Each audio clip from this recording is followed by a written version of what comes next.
Assalamualaikum warahmatullahi wabarakatuh.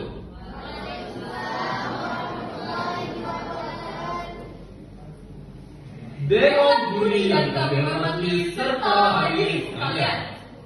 Perkenalkan, saya Muhammad Sufi Nabawi dan rekan saya Melili Sofa. Kami perwakilan dari SMA Negeri 1 Lasukon sebagai calon duta pelajar secara hukum Kabupaten Aceh Utara tahun 2025. Generasi muda, sadar hukum, pahami hukum, hormati hak, ciptakan kedamaian. Kejaksaan adalah salah satu lembaga tinggi negara yang bergerak di bidang penegakan hukum selain kepolisian, KPK, dan pengadilan. Kewenangan kejaksaan adalah melakukan penuntutan serta penyelidikan dan penyidikan khusus terhadap perkara tindak pidana korupsi, Bidang pembinaan, intelijen, pidana umum, pidana khusus, bidang pengelolaan aset dan dana sitaan serta perdata dan tata usaha negara. merupakan bagian dari kejaksaan. Bapak S.P. Burhanuddin selaku Jaksa Agung Republik Indonesia melalui Peraturan Jaksa Nomor 15 Tahun 2020 menekankan tentang kewenangan jaksa untuk menghentikan penuntutan berdasarkan keadilan restoratif justice. Jadi, restoratif justice yang disampaikan oleh rekan saya Sufi merupakan program unggulan dari kejaksaan. FYI ini teman-teman semuanya, berdasarkan hasil survei dari Indikator Politik Indonesia dan Survei Nasional Politik Institute, kejaksaan meraih sebanyak 70% kepercayaan publik dalam penegakan hukum di Indonesia, mengalahkan penegak hukum lainnya seperti MK, KPK, pengadilan, dan Polri. Baik teman-teman semua, kami akan membahas apa itu penggunaan teknologi informasi dan juga komunikasi. Di era AI sekarang ini, komputer dan smartphone telah menjadi bagian penting dari kehidupan manusia sebagai teknologi informasi. Kedua benda tersebut menjadi alat yang tidak terpisahkan dari kehidupan manusia setiap harinya. Oleh karena itu, pemerintah mengatur kegiatan teknologi ini dalam Undang-Undang ITE. Undang-undang ini juga bertujuan untuk mengatur penggunaan teknologi informasi dan komunikasi secara baik dan juga secara bertanggung jawab, seperti mengatur penggunaan teknologi informasi dan komunikasi serta melindungi hak individu dan masyarakat dalam penggunaan teknologi informasi dan komunikasi. Undang-Undang ITE Nomor 1 Tahun 2024 tentang perubahan atas Undang-Undang Nomor 11 Tahun 2008 tentang informasi dan transaksi elektronik mengatur tentang informasi dan transaksi elektronik, Hak cipta dan kekayaan intelektual, keamanan dan kepercayaan dalam transaksi elektronik, serta sanksi dan tanggung jawab bagi pelanggaran Undang-Undang ITE. Adapun contoh kasus pelanggaran Undang-Undang ITE yang sering terjadi itu seperti hoax, pelanggaran hak cipta, penipuan dalam transaksi elektronik, dan terakhirlah cybercrime. Jadi teman-teman semuanya, ada beberapa tips untuk menghindari pelanggaran Undang-Undang ITE. Yang pertama, berhati-hati dalam membagikan informasi di media sosial. Yang kedua, menggunakan hak cipta dengan izin. Yang ketiga, bertransaksi secara aman dan terpercaya. Dan yang terakhir adalah menggunakan teknologi secara bertanggung jawab. Sekian dan terima kasih.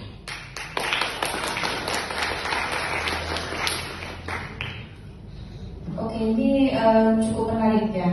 Materinya baru seperti yang saya dengar tentang restoratif justice yang dari tadi pagi belum ada yang bahas. Oke, saya tanya dulu lah, apa itu restoratif justice yang adik-adik tahu? Baik, terima kasih kepada Leonie atas pertanyaannya.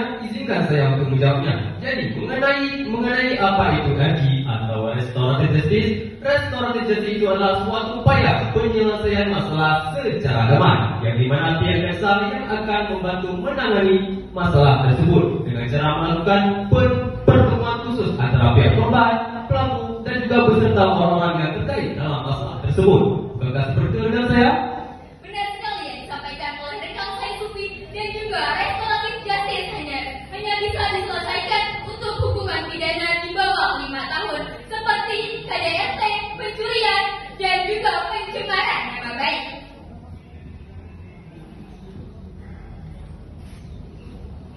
tujuan dilakukannya restoratif justice apa?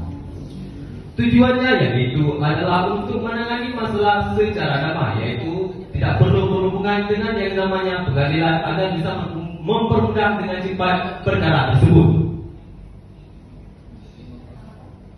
Nah, jadi tujuannya itu seperti agar tidak terjadi permasalahan yang lebih kompleks. Jadi tujuan dari restoratif justice agar masalah terselesaikan secara damai dan tidak perlu dilangsungkan kepada pengadilan. Oke, baik. Nah, Pak menarik jawabannya ya.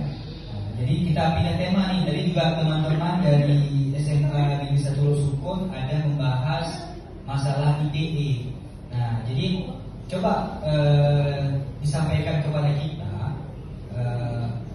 apa itu pencemaran nama baik dalam konteks Undang-Undang ITE. Baik, terima kasih Dewan Juri atas pertanyaan yang telah diberikan dan izinkan saya untuk menjawabnya. Jadi pencemaran nama baik bisa kita sebut dengan fitnah. Pencemaran nama baik adalah tindakan mencemarkan nama baik orang lain baik di media sosial maupun di sekitar kita. Jadi pencemaran nama baik bisa disebutkan dengan tindakan-tindakan yang tidak benar yang dituju kepada orang lain. Ada yang ingin tambahkan, Sufi? Ya, benar sekali seperti yang katakan rekan saya Meli. Pencemaran baik itu biasanya bisa menulis secara nyata atau bisa menulis secara media sosial lewat aplikasi contohnya seperti TikTok, YouTube, dan juga banyak contoh-contoh yang bisa mencemarkan nama baik kita. Sekian. Oke, nah kita pindah tema ke narkotika.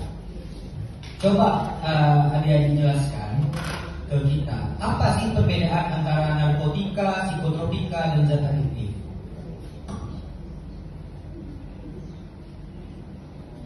Baik, terima kasih Dewan Juri atas pertanyaan dan diberikan. Jadi narkotika adalah zat atau obat yang berasal dari tanaman maupun bukan tanaman, baik sintetis maupun semi-sintetis, yang dapat menyebabkan kehilangan dan perubahan kesadaran, hilangnya rasa nyeri atau rasa sakit, dan dapat menimbulkan gatal jantungan. Ada yang ingin disampaikan, Sufi? Tentu saja ada. Perlu kita ketahui bahwa narkoba itu adalah singkatan dari narkotika dan juga bahan-bahan berbahaya. Contohnya seperti heroin dan juga sabu-sabu, dan juga ditambah seperti ganja. Sekian. Nah, di dalam kita pindah tema ya ke korupsi. Nanti teman-teman juga sudah mengetahui bahwa di Indonesia ini maraknya terjadi korupsi dan banyak kita dengar bahwa dibutuhkan transparansi publik atau transparansi kinerja bagi setiap lembaga negara. Nah, apa hubungannya transparansi kerja itu dengan mengurangi adanya tindak pidana korupsi itu? Bisa dijelaskan?